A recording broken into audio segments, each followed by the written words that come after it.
Today, we're going to learn Rick to Sempra, which involves dealing with Lockhart. Apologies in advance. Hello, Harry.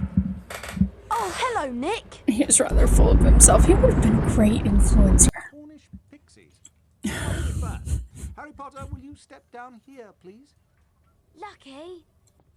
If anyone you know has that number of portraits, I don't think you should be friends with that person. I just don't think so.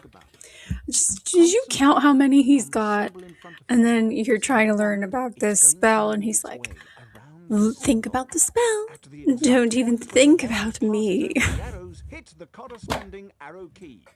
This exercise has you must hit all of the arrows correctly. I'm telling you, he would have made a great influencer. Ready to try? Round one. He missed his calling. And Rick to Sempra. You didn't do as well as I did the first time, but then who could? Now, how about a turn in the spell practice arena? Portrait of him painting a portrait of himself that's a portrait in his office. But then we're going to go through this challenge and you're going to see that all the secrets have his portrait on them. And there's statues of him in various poses everywhere. You lose the challenge. Along the way, you will find challenge stars. Collecting challenge stars will boost your... You know, definitely one of the things in the movies that they missed was the wardrobe. You know, because when they're at school, they need to be in the school robes, right? When you're going to classes, you need to be wearing your uniform. But then Dumbledore wears these fabulous robes, and Lockhart wears these fabulous outfits. And we don't get to see these fabulous outfits, and I just felt that was... I don't know.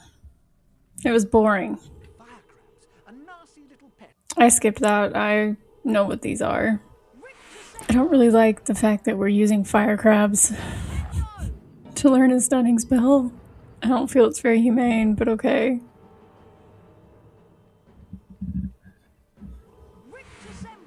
I learned just to stun them immediately.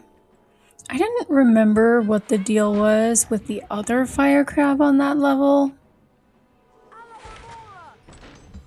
I'm really not sure. Now, I thought, oh, wait. I didn't do anything to that portrait. That portrait was probably something. I'm going to have to go redo that.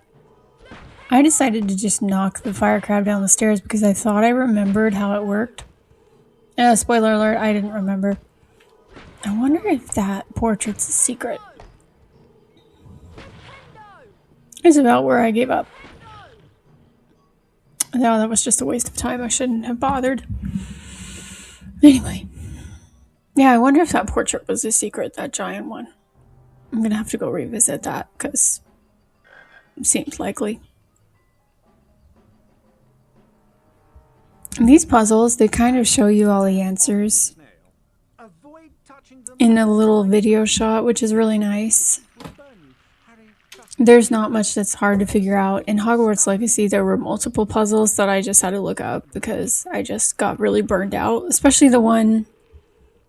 the red and the blue.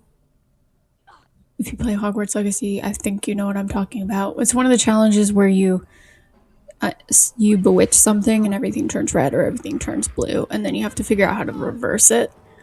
Oh, I had a hard time with that. I hated the book where you're hiding from death. Oh, I hated that so much. For other people, it's their favorite, but I hated it. I was just really freaked out. I just hated the whole thing. The whole concept, everything about it. Didn't like it at all.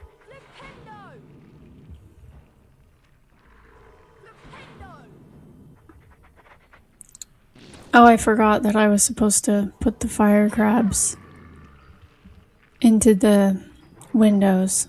I'll remember in a minute. I'll probably remember.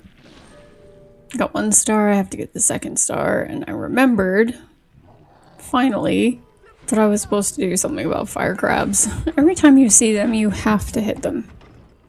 In the challenges, there's always something. You get beans, or you get a reward, or something unlocks. It's always important to actually do that. Just like you get to open secrets that have Lockhart's face on them. Look at all those statues of him. I mean, I think if you even have one statue of yourself, you might ask some personal questions, but... Nintendo!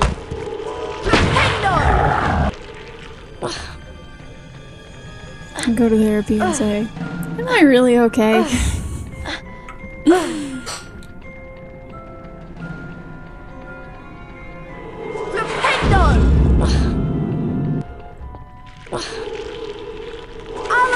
Yeah, so I didn't actually film getting the challenge star because it was such a nightmare, and I didn't get all the stars. We'll revisit later, but we will go to the weekly house point ceremony because you did have house points in the vintage games.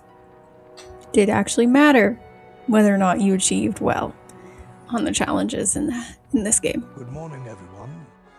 For those of you who have trouble remembering names, I am Albus Dumbledore, Headmaster of Hogwarts. Welcome to the very first weekly house point ceremony of the school year. The house with the most points wins a visit to the Bean bonus room. Of course, Dumbledore has his fabulous robes. They have over the second I place. really just I didn't like any of the costuming or wardrobe. From about the 3rd book to the 7th book, I hated everything they wore, pretty much. Harry, it Well, looks not like everything. you get There were a to couple visit outfits the that I felt bonus were pretty room. reasonable. Actually, you know who really wins is on Pinterest. There's a lot of people who go through and make Hufflepuff outfits, or A Date with Cedric Diggory outfits, or Ravenclaw outfits. And they're cute and they're aesthetic. They're very creative. A Day in Hogsmeade. I think it's really creative and adorable. So I thought it was really brilliant because you can't exactly wear these types of costumes around, but you can wear Muggle clothing that's kind of similar. I will say this about the Bean Room. I love the Bean Room in the 3rd game more so than the 2nd. And part of the reason is because, as you see, I don't have the right spells. I don't have Scourgify, I don't have Spongify. So once I fell down, I couldn't get back up. Happens to all of us at some point, I'm sure. Anyways, yeah, I've seen a lot of creative content around that, and I'm sure there's going to be more when that live action comes out. But that's being creative, and it doesn't require you to spend a lot of money or pay for premium experiences, so I think it's really accessible. So I'm all for it. I think that's a really nice mode of self-expression. Also,